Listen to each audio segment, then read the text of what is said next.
Well, hey Parrsboro, and I'm here on the video because I can't be with you there a week and a half ago.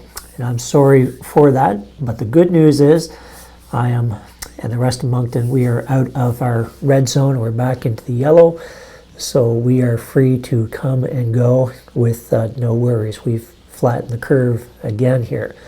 Still praying for Campbellton as they are still under the red there.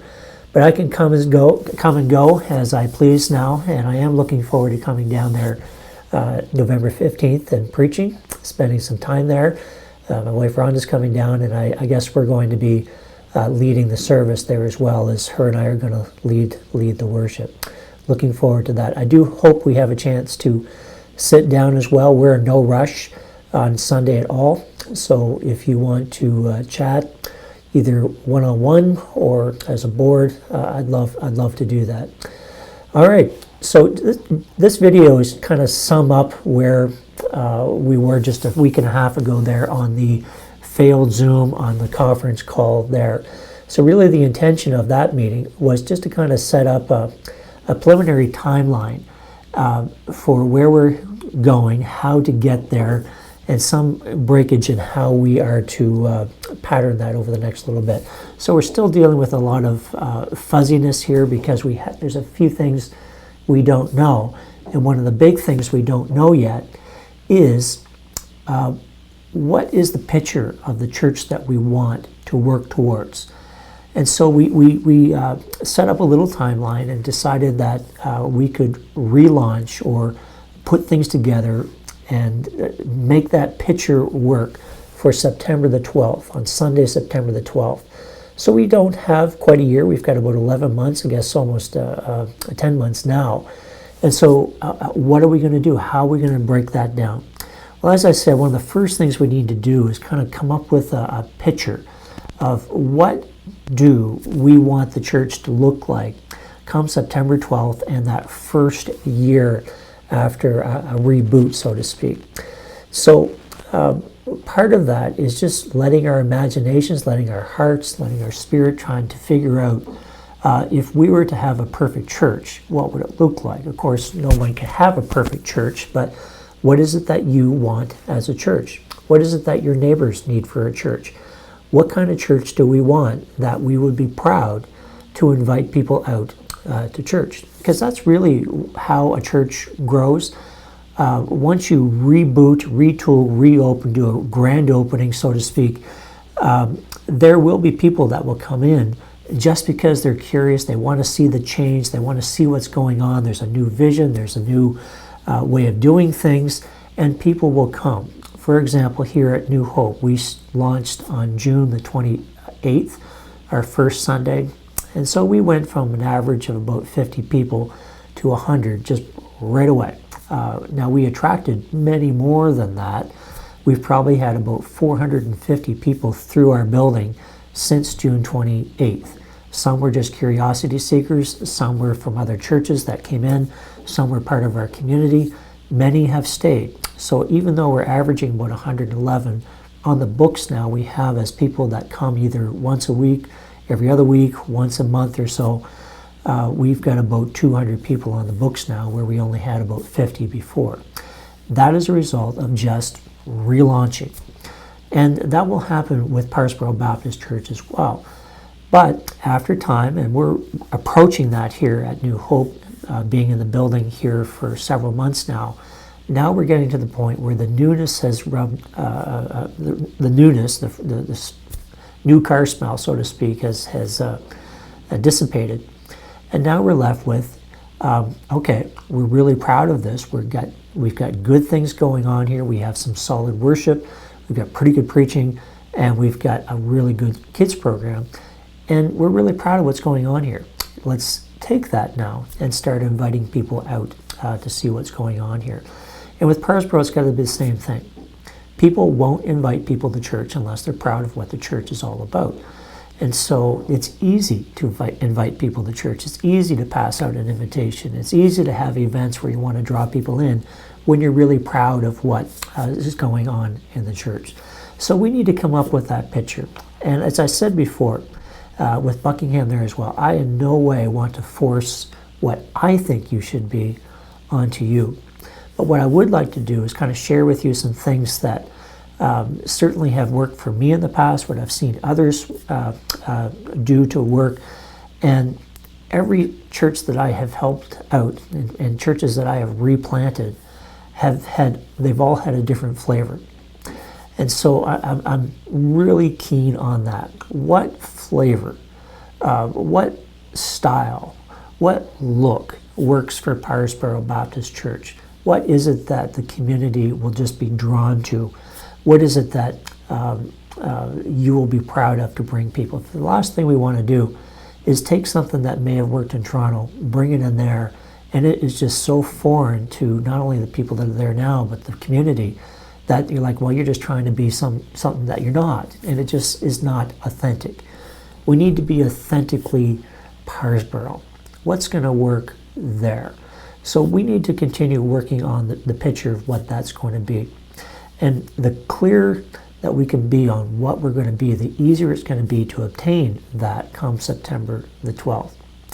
Now, there are some things that we're going to have to push and maybe step out of our comfort zone in doing that. We just touched on that a week and a half ago. One of the things is that I truly, truly believe that we need to be in partnership with God on this. We need the power of the Holy Spirit to propel us to do the things that we need to do.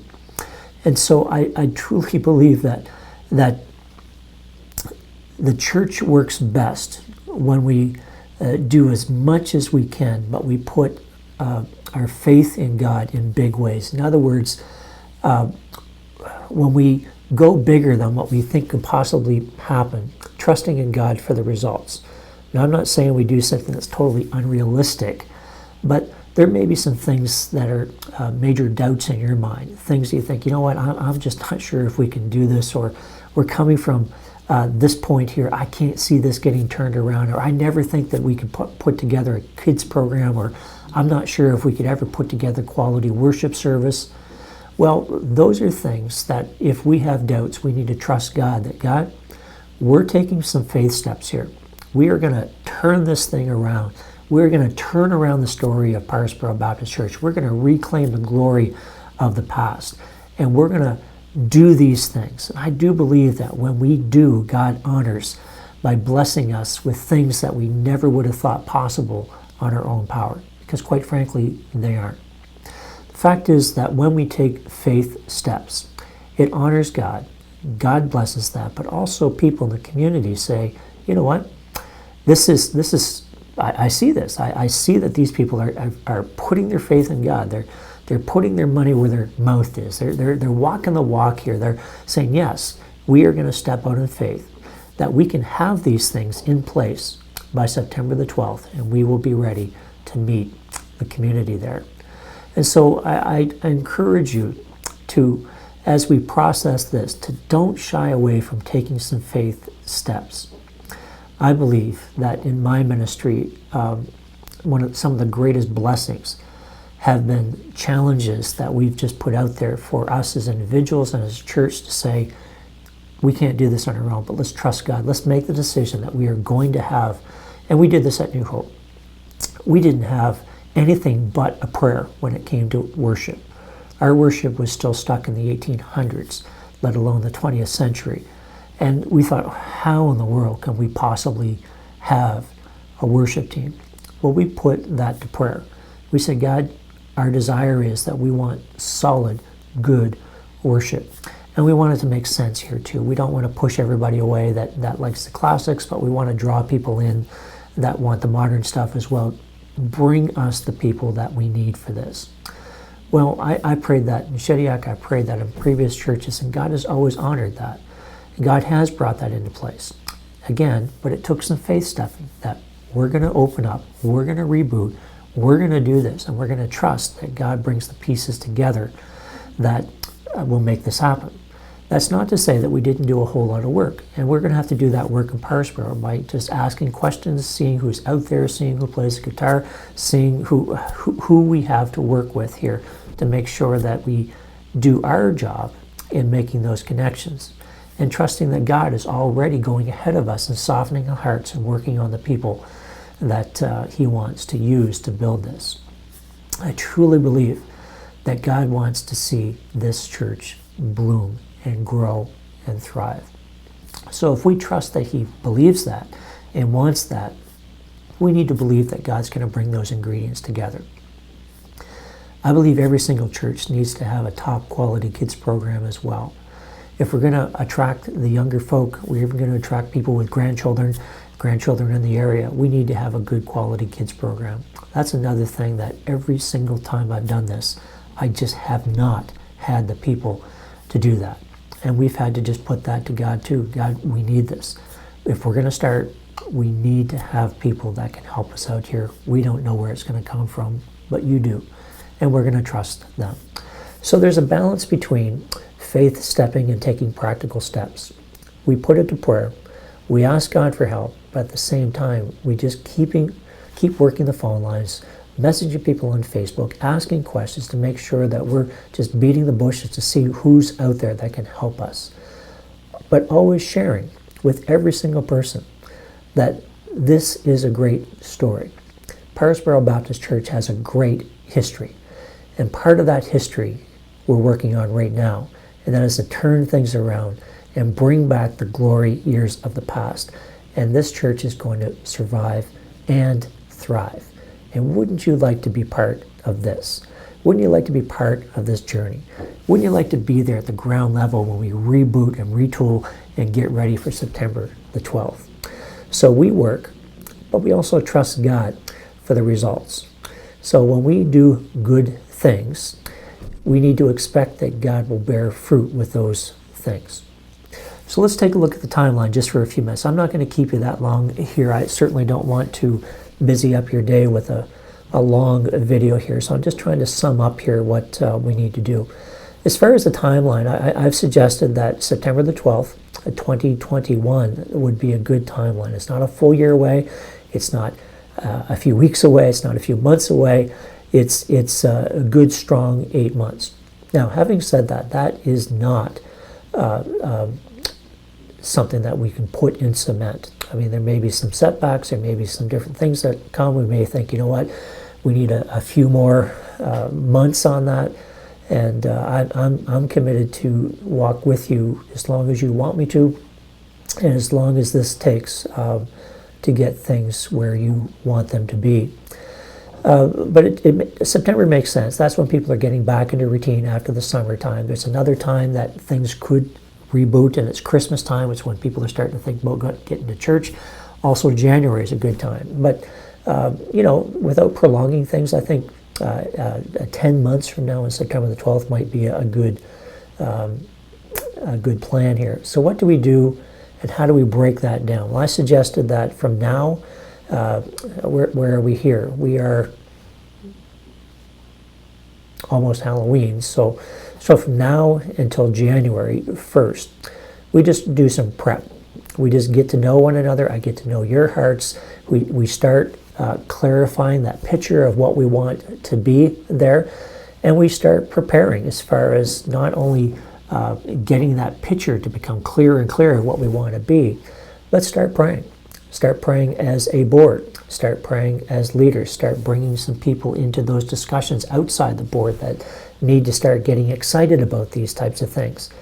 And we need to start not only preparing and praying as a board, but start to take that prayer and the prayer needs specifically to the people to say, this is a period of prep.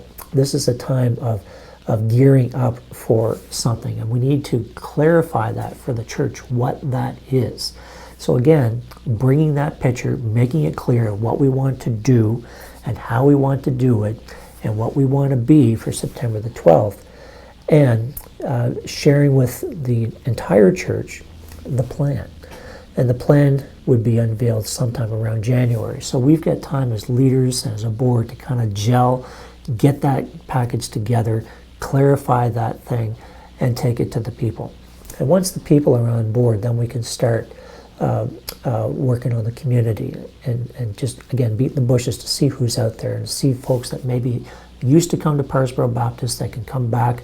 onboard people out there that in the community that maybe their church closed down, who's out there, who are resources that we can use, and just really working. So from now until January, I realize that it's not a whole lot of fun in here, but it's just prep time, clarifying things, get a clear picture so that we're not going to the church with a fuzzy idea of what we're doing or how we're doing.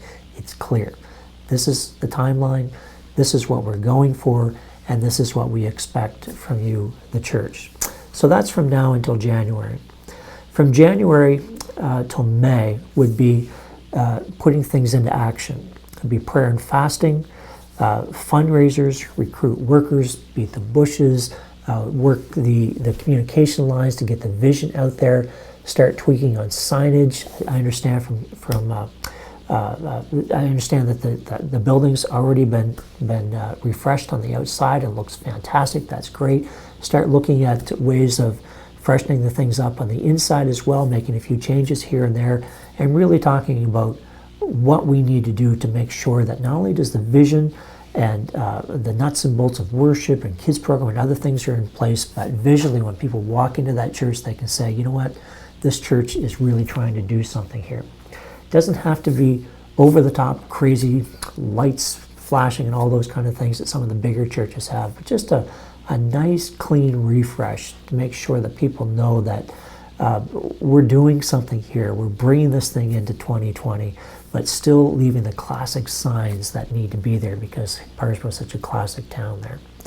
So we need to recruit workers. We need to work the lines to see who's out there that can help with worship. We need to see who's out there for children's ministry. So from January until May would be just bringing all those resources together, getting people on board.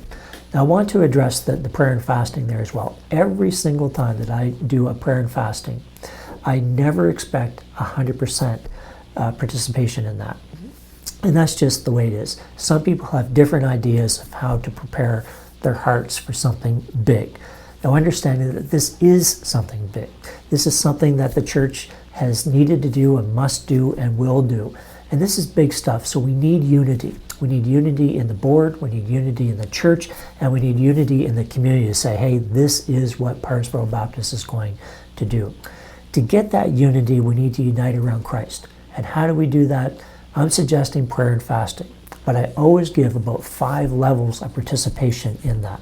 So what I usually do is I build about 31 days for January there, or 30 days. 30 days in January? Anyway, whatever that is there. A daily reading, a daily prayer, and if you want to add fasting to it as well. So different people will be involved at different levels, but we want to make sure that everybody in the church can join in at the level where they need to be. Now, if people say, you know what, I don't fast, but I'll give it a shot. I'll do it. And so what I do at the very beginning is I give people options to participate. So some people say, well, I don't want to do the fast, but I want to do the prayer. Great, that's fine. That's where you are, that's where you are.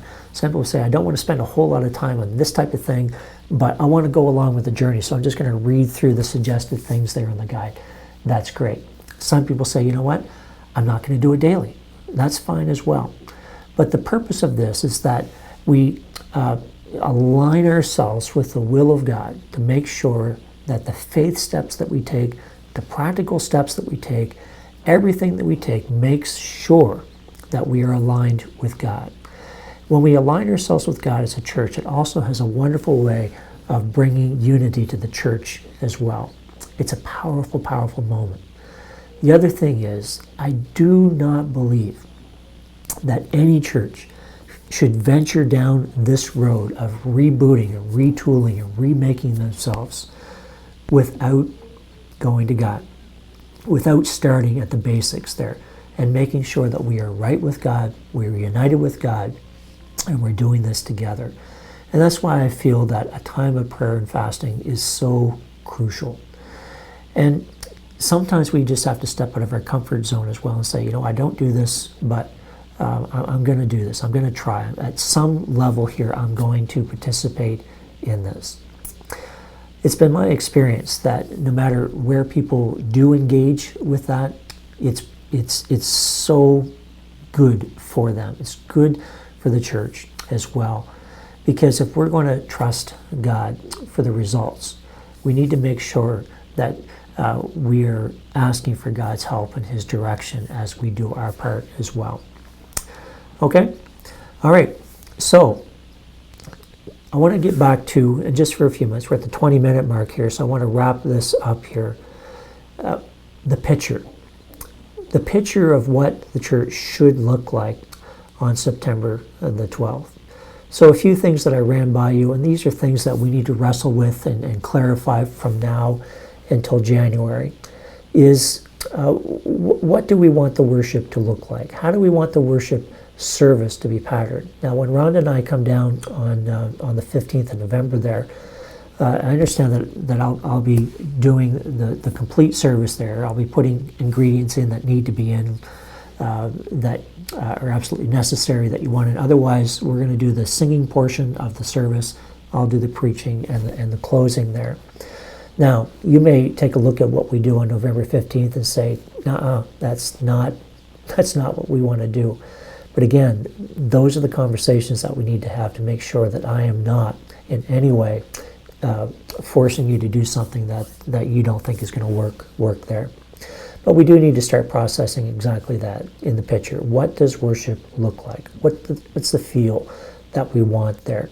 And what do we think is going to be the most beneficial, practical, and enticing for the community there? The next area that we need to take a look at there, and I understand that we're all working on this right now, is pastoral leadership. Pastoral leadership is absolutely key to this. If you have a pastor there that is putting the brakes on or doesn't necessarily see the need for change, or is not on board with your heart's desire there, it is very, very hard to go in the direction that you want to go in if the pastor is not on that same direction. So there's something of a matter of prayer and discussion. I do believe that there are people out there who may be looking for a second chance at ministry, or people out there that are second career, or people that are retiring that just have a real heart for something like this. Or there may be somebody young out there that's looking for a start and just really wants to be part of a small town. Somebody is out there, and I do believe that we need to find that right person to be there, because it's absolutely crucial for the success of any church. The refreshed look on the inside and outside of the church. I understand the outside of the church looks wonderful. We need to start processing the aesthetics of that. And you know, I can go into any church, and within just a few minutes I can tell you when the last time they refreshed the look of that church, the last time they renovated there. I've gone into some churches that are older than Parrsboro Baptist Church that have just done a wonderful job of using the style of that church without changing too much of the style, but just put a little refresh on the front of the stage, and it just looks absolutely fantastic, looks fresh, looks modern, looks perfect. And so I think that there's things that can be done that don't have to be transformative in a way that would make that building not even look like what it used to be. I think we can make things work there. We need to take a look at again, the picture of what it looks like from the parking lot to the entryway to the seating of people to when people leave, and how's that going to look, and how's that going to flow, because it really does make or break someone's first time to church, or whether they're returning to church. That whole experience from the time they park their car to when they sit down and the service begins. Most people have made their decision of who you are, what you're all about, and if they're going to come back based on their first 5 minutes outside the car. All right, there's several other things that we could talk about here, but I'm going to end this here because I'm going to be down there in just a couple weeks. Looking forward to being down there. And what I'd like to do, if you don't mind, is every 2 weeks be right here on the video and just kind of bring some updates and some thoughts here that we can process together when I'm down there. And on November 15th, I'm starting to get tongue-tied, I should stop this. We'll talk about some timelines there as it pertains between November 15th and January 1st and my availability and when I can get down there. Anyway, folks, God bless. Hope you heard me today there. Things clarify there. And I'm really looking forward to this. I'm so looking forward to seeing what God has in store for Parrsboro Baptist. And I truly believe that it honors God, it pleases God when His people in Parrsboro say, we want to get this thing turned around. We want to survive and we want to thrive. And when God is pleased, God in turn blesses us. And I expect great things. God bless. See you soon.